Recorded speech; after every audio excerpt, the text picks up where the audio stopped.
Hey there guys, this is Victor at VictorVectorJKU. We're back in the garage and today we're going to be installing the EvoMfg rear rock skin builder corners on Project Victor. Let's get into it.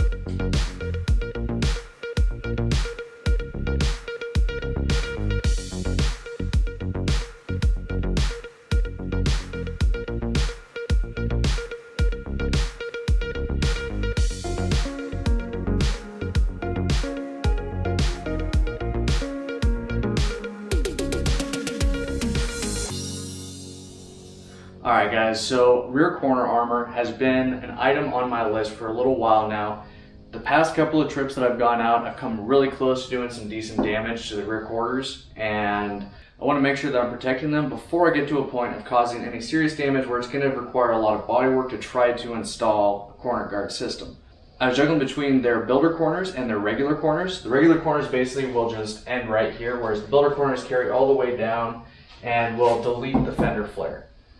And I was kind of bouncing back and forth which way I wanted to go. Actually, I initially picked up the standard corners. I ended up giving those to one of my friends, and I decided to pick up the builder corners because what I want to do is I actually want to build a set of tube flares off of this, but I'm going to be getting to that in a separate video from this one. So today what we're going to be going through is how to go about installing these on the Jeep and showing you guys the process. So basically the first thing we got to start off with is I got to get the fender flare out of the way.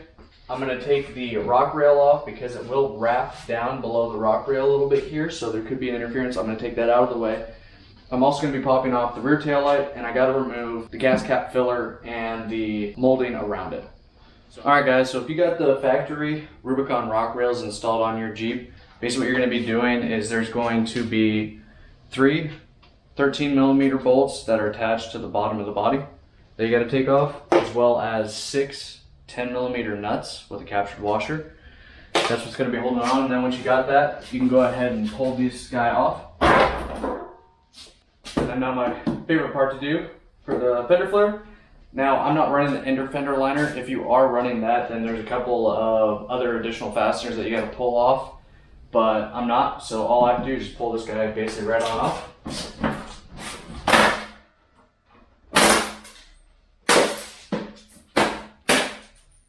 And likely when you do this, you're probably going to break a lot of these clips. You could try to go through delicately and make sure that you get them all safe.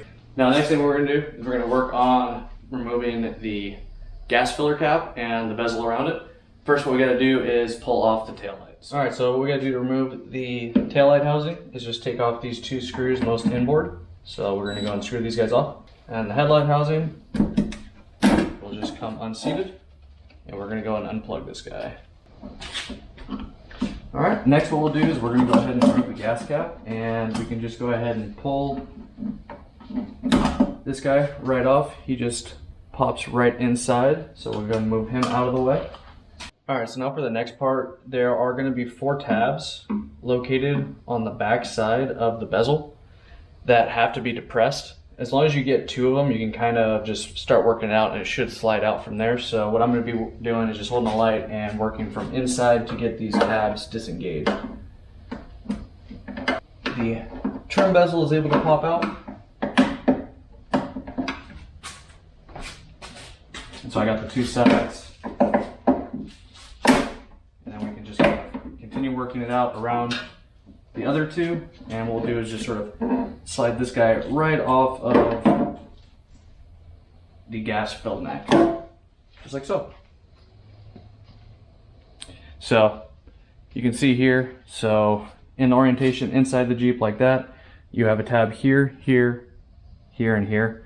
So I was able to get to these 2. I was just able to press those, pop it out enough, and then just sort of worked it out and pulled it, and the other 2 tabs came free. Now one other thing, I'll have to remove this piece as well because that'll be in the way of the crusher corner. Now if you have a license plate bracket, you'll have to remove that, but I had deleted that, and so I just have this plastic retainer in there in place, so I just have to pull this guy out of the way. Alright, so now the one thing I'm going to do before I go and start bringing the crush corner in, I'm going to go ahead and pull out these little plastic pieces. These I actually replaced from the metal ones that were in there. Then I'm also going to go through and I'm just going to wipe everything down real quick so I don't have any dirt. And I'm going to put some masking tape down just to protect the corner so I don't cause any damage to the paint underneath. So let's go ahead and talk about some of the stuff that comes with the kit. So you're gonna get your passenger and driver's side corner guards in addition to your hardware. So they provide you with 40 of both the quarter 20 nutserts as well as the tapered cap head screws. And these guys use an Allen key, along with a nut and a long bolt, which you can use as a nutsert tool. So what you'll do is you'll install your nut all the way onto the threads of the bolt, and then you'll install your nutsert, and you want to make sure that you are using all the threads of the nutsert. And then what you can do is you can install this into the body, and holding the nut with the nutsert flush to the body, you can then tighten the bolt while holding the nut steady. And what it'll do is that will take this crimp zone here and it will collapse that. Now, I'm not going to be using this method. I actually have a tool, and you'll guys see me use that here in a little bit. Definitely makes the install of these nutserts much smoother, way faster, and it's just a lot nicer. So, and then Evo also provides you with an online instruction in PDF form, so you can go ahead and download that and use that to follow through. But that's basically what I'm using as my template for how to go about doing this install. So we've already completed the first couple of steps, removing everything, masking off the body to protect the paint. Next up is going to be putting the driver's side corner guard in place, and we're going to be using a C-clamp to hold in the gas cap cutout, as well as a ratchet strap that's going to wrap around. So that's the next thing that I'm going to be doing. Alright guys, so before I get into the install process of the EvoMfg Builder Corners, I just want to throw out a quick disclaimer there. So you're going to see me do this entire process by myself. But I highly suggest if you have somebody that can help you out with this, a second set of hands is going to go a great distance for getting this job done and getting it done a lot easier and smoother. Otherwise, you guys are going to see how I go about this just by myself. Alright, so the first thing that you want to do is you want to start off with getting the gas cap filler hole lined up. And then from there, basically what you're going to want to do is you're going to want to kind of try to level it to the body line and make sure you're square in the back as well.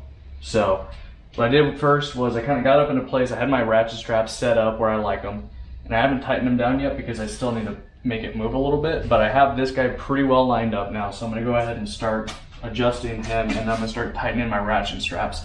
So what I'm doing is I have one that's running from the rear door latch to the side door latch, and I have another one that's hooked onto the door hinge here. I took the door off for ease, so I have it running from that hinge there back along, and I have an additional hook that's lower on the floorboard here that I'm using.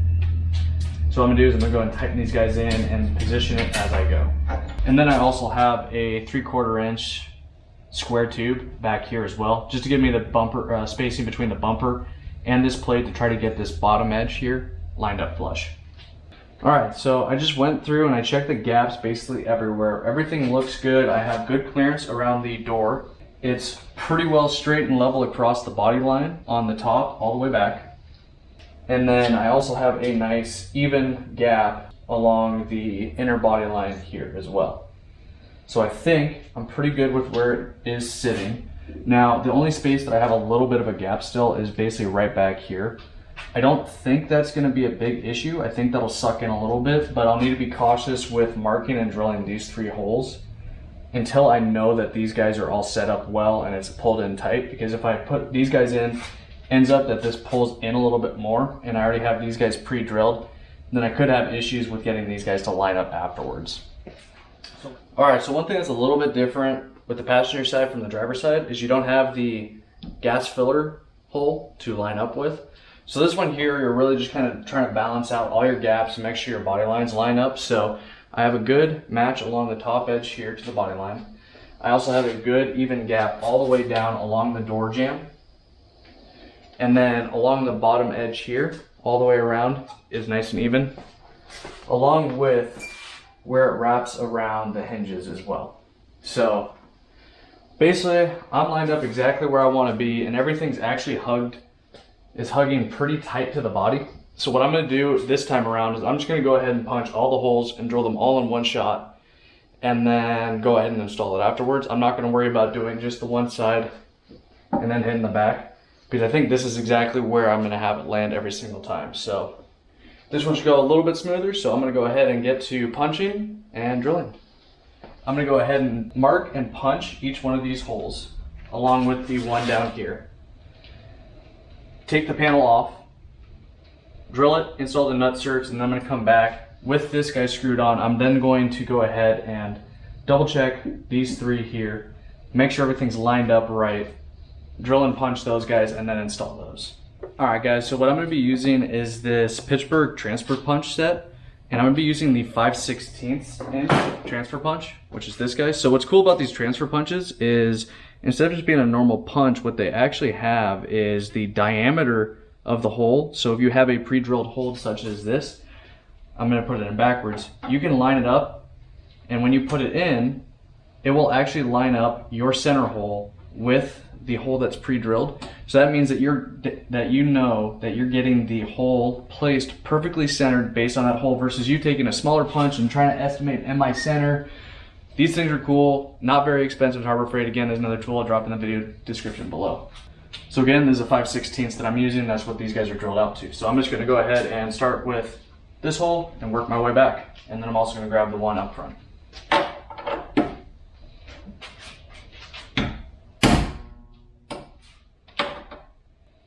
And now, some of these holes do have a countersink on them. So the punch mark is deeper than the shank will reach on the metal. So you do have to kind of keep an eye and make sure you are getting this located in the right spot for the areas that the panel is tight to the body. All right, so I've got the 8 holes along the top punch, along with the one up in the front. Everything's still good and lined up. So what I'm gonna do is I'm gonna go ahead and take this guy down. I'm gonna go ahead and drill those holes and install my nutserts. Okay guys, so what the instructions call out for is a 3/8 inch hole to be drilled out for these nutserts. The nutserts are a little bit oversized at 3/8, and what you want is a little bit of resistance, so when you go to tap these in, they require just a little bit of a tap with a hammer, and that makes sure that the collapse zone of these, where the knurling is, will be able to bite on the metal, and it won't spin on you while you're tightening these in if you're using the nut style install tool, or if you take it on and off multiple times. You don't have to worry about that nutsert stripping out on you and spinning, which really becomes a bear if that happens. So what I'm doing is I'm using a step bit that goes up to 3/8 of an inch, and what I did was I marked tape just beyond 3/8 of an inch. That way I don't have to stop and check, did I go 3/8? This way I just know, it's really easy to see. And highly suggest, if you just mark your holes, definitely center punch these, because you don't want your drill bit walking and you end up having non-centered holes when you install your nutserts. And then also make sure when you're doing any drilling that you don't have anything behind it, such as any electrical or fuel lines. You don't want to go through any of that stuff. So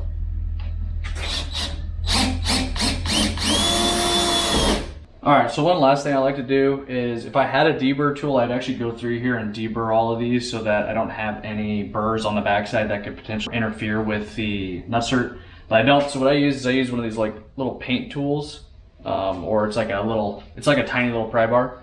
Or I'll use a flathead screwdriver and just get in there and try to clean it up a little bit. And then the next thing what I'm going to do is I'm going to remove the tape around the holes that I drilled. That way I don't have that blocking or causing interference with the nutserts either. Alright, so now the last thing that I'll do before I go and start installing the nutserts is I have some automotive primer on a Q-tip, and I'll just go ahead and apply that to each of the holes that I just drilled, just to make sure I don't have any rust that happens. Alright, so with the primer dried, what I'm going to move on to is starting to install the nutserts. So this is the tool I'm going to be using. It's Astro 1450. I'll put a link to this in the video description below. It's available on Amazon. Not very expensive, and you can swap out the mandrels on these to use different nutserts, and it's a pretty slick tool. So basically what you're going to do is you're going to go ahead and open up the handle, and you're going to thread on your nutsert. Now what happens is, as you close this, what's going to happen is it's going to collapse the crimp zone. So what you're going to do is you're going to put it into the hole, and it might require just a little bit of a hit to get in. And then once you get in, you just want to give it a firm seating in as you then pull the arms together, and that will seat the nutsert.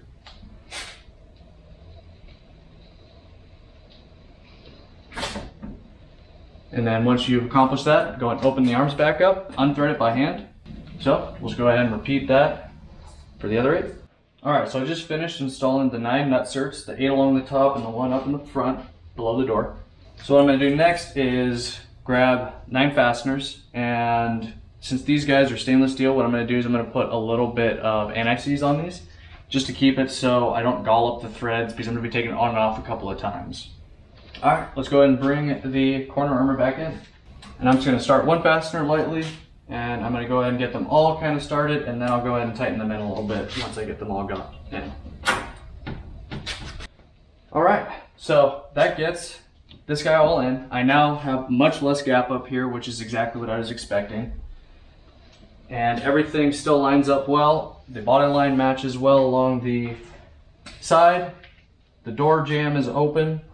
And the only thing I have left to do is just make sure that this rear end is tucked in nice. So that's going to be my next thing I'm working on.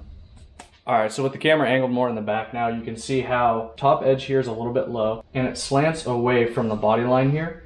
So what I need to do is I need to suck in the bottom over. So what I'm going to do is I'm going to go and hook up my ratchet strap around the bottom again and see if I can get that to suck in. Alright, so basically what I'm seeing here is I got a pretty even gap all the way along the side here. And this guy's floating just a little bit here, but I think once I get that all pulled together, it should tighten up pretty well.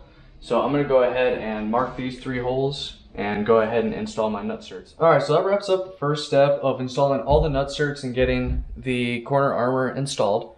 So the next thing that I'm going to be doing is cutting out the tail light recess in the sheet metal behind the corner armor. So what I'm going to be using here is I just have my jigsaw with a 20 tooth per inch metal saw blade. And I'm just going to use this guy and I'm just going to follow along the profile here to cut that out. There are things to be aware of behind here too. So before you start cutting, make sure you got all your harnesses and everything cleared. I've already reached up inside from underneath.